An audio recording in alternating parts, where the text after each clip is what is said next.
দুধের মধ্যে ছানা দিয়ে ভিন্ন স্বাদের রেসিপি পেতে হলে দেখে নিন আজকের রেসিপিটা। ভিডিওটিকেও স্কিপ করবেন না, পুরো ভিডিওটি দেখার জন্য অনুরোধ রইল। নমস্কার বন্ধুরা, ভাই বোনের হেসেল ঘরে সবাইকে স্বাগত। আজ আমি চলে এসেছি আবারও একটা নতুন স্বাদের রেসিপি নিয়ে। আজকের রেসিপির জন্য আমি এখানে নিয়েছি 150 গ্রাম পনির। প্রথমে আমি পনিরটাকে গ্রেট করে নেব একটা হ্যান্ড গ্রেটারের সাহায্যে।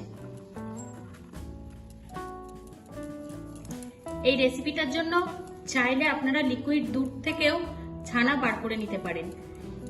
পনিরটা আমার সবটুকু গ্রেট করা হয়ে গেছে। আমি এবার একটু হাত দিয়ে চটকে নেব যেন কোনো রকম ডেলাও না থাকে। এভাবে একটু মেখে নেব। পনিরটা ভালোভাবে মেখে নিয়েছি আর এর ভেতরে কোনো রকম ডেলা নেই। এবার আমি রান্নাটা শুরু করব।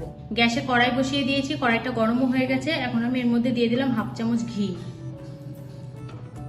ঘিটা গরম হয়ে গেছে। এবার আমি এর মধ্যে দিয়ে দেবো কিছুটা কাজু এবং কিশমিশ। কাজু ও কিশমিশটা হালকা একটু ঘিতে ভেজে নেব। কাজু এবং কিশমিশটা হালকা ভেজে নিয়েছি। এবার আমি এর মধ্যে দিয়ে দেবো আগে থেকে জাল করে রাখা গরুর দুধ।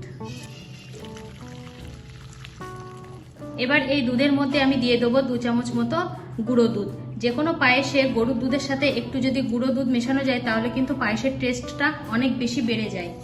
দুধটা হালকা মিশিয়ে নেব গুঁড়ো দুধটা দুধের সাথে।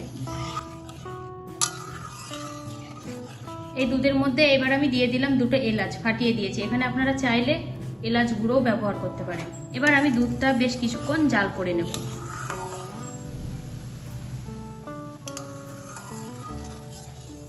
দুধটা আমি 5 মিনিট মতো ফুটিয়ে নিলাম। দেখুন বেশ ঘন হয়ে এসেছে। এবার আমি এর মধ্যে দিয়ে দেব 2 চামচ চিনি আর দিয়ে দেবো খুব সামান্য 1 চিমটি লবণ। পায়েসে যারা লবণ পছন্দ না করেন একেবারেই তারা এটা স্কিপ করতে পারেন। এবার আমি সবকিছুকে ভালোভাবে মিশিয়ে নেব। আমি একটু টেস্ট করে দেখলাম দুধে আমার মিষ্টিটা একটু কম লেগেছে আমার স্বাদ অনুযায়ী, তাই আমি আর 1 চামচ চিনি অ্যাড করলাম। পায়েসে মিষ্টিটা অবশ্যই নিজেদের স্বাদ বুঝিয়ে দেবেন, কেউ কম বা বেশি করতে পারে। এটাও ভালোভাবে মিশিয়ে নেব। এখানে আমি 150 গ্রাম পনিরের জন্য 300 গ্রাম দুধ নিয়েছিলাম, সেটা আমি জাল করে আবার 150 গ্রামে নিয়ে এসেছি। দুধটা আমি আবারও 5 থেকে 7 মিনিট জাল করে নিয়েছি। দেখুন অনেকটাই ঘন হয়ে এসেছে। এবার আমি এর মধ্যে দিয়ে দেবো গ্রেট করে রাখা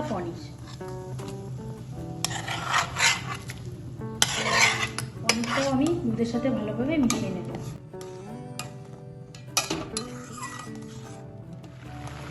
আবারও আমি 5 মিনিট মতো এটা রান্না করে নিয়েছি। দেখুন গ্রেভিটা কতটাই কমে গেছে। পায়েসটা কিন্তু আমার রান্না পুরোপুরি কমপ্লিট হয়ে গেছে। এবার আমি গ্যাসটাকে অফ করে কিছুক্ষণ স্ট্যান্ডিং টাইমে রেখে দেবো, ঠান্ডা করে নেব।